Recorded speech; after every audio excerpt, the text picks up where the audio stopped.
Жақсылық. Бір жас бала мектебін алтын белгіге аяқтап, Алматыға оқуға барады. Студент атанады.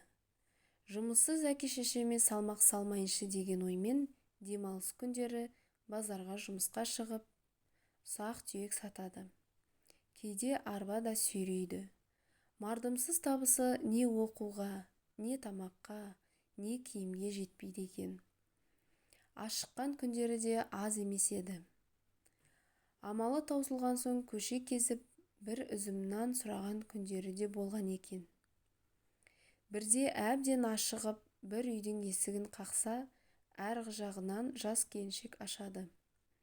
Бала шөлдедім деген сөзге әзер халі жетіп, сосын сұрайды. Келіншек ішке кіріп, бір кесе жылы сүт пен 2 түйір нан әкеліп береді. Мейірімі қанған бала рахат сезіммен: жақсылығыңыздың өтеуін болсын, үйіңізде не жұмыс бар, тындырып берейін дейді.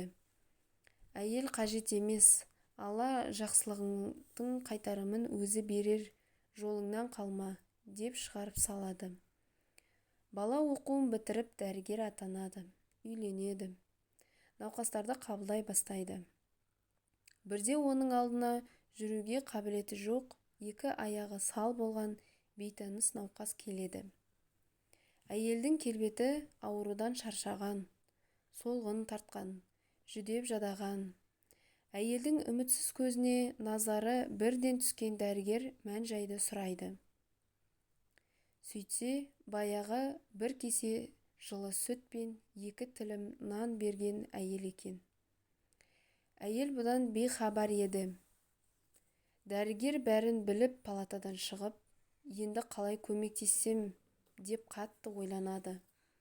Мазалаған оймен жүріп, өте қымбат дәрігерлерді бағасына қарамай шетелден өз ақшасына алдыртып, емдеуге кіріседі.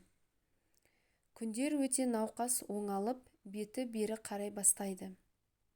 Ай өтеді, үйге қайтер сәт келеді. Әйелдің жұбайы мен бала-шағасы қуанып, дәрігерге бәйек болады. Бірақ әйелдің бойында бір қорқыныш бар еді. Өйткені әйел өзіне жасалған ем-домның өте қымбат екенін сезетін. Бәрін бақылап жүрген дәрігер өзінің қызметтік бөлмесінде отырып, жастық шағын аш құрсақ жүрген күндерін, әйелдің берген жылы сүт пен нанын еске алып, ем-шара құжаттарының астына бір ауыз сөз жазып, әйелге береді. Аурудан зәрзап болған әйел діріл қаққан қолмен ұсынған құжатты соңына дейін оқып, бұлт арасынан шыққан күндей жарқырап сала береді. Ақша жүзді бейтаныс жан, сіз еміңіздің ақысын бір стақан сүт пен бір үзім нанмен баяғыда өтеп тастағансыз. Мұны оқыған әйел жылап жіберіпті. Менің хикаям ұнаса, тіркеліп, лайк басып, комментарий жаза кетіңіздер.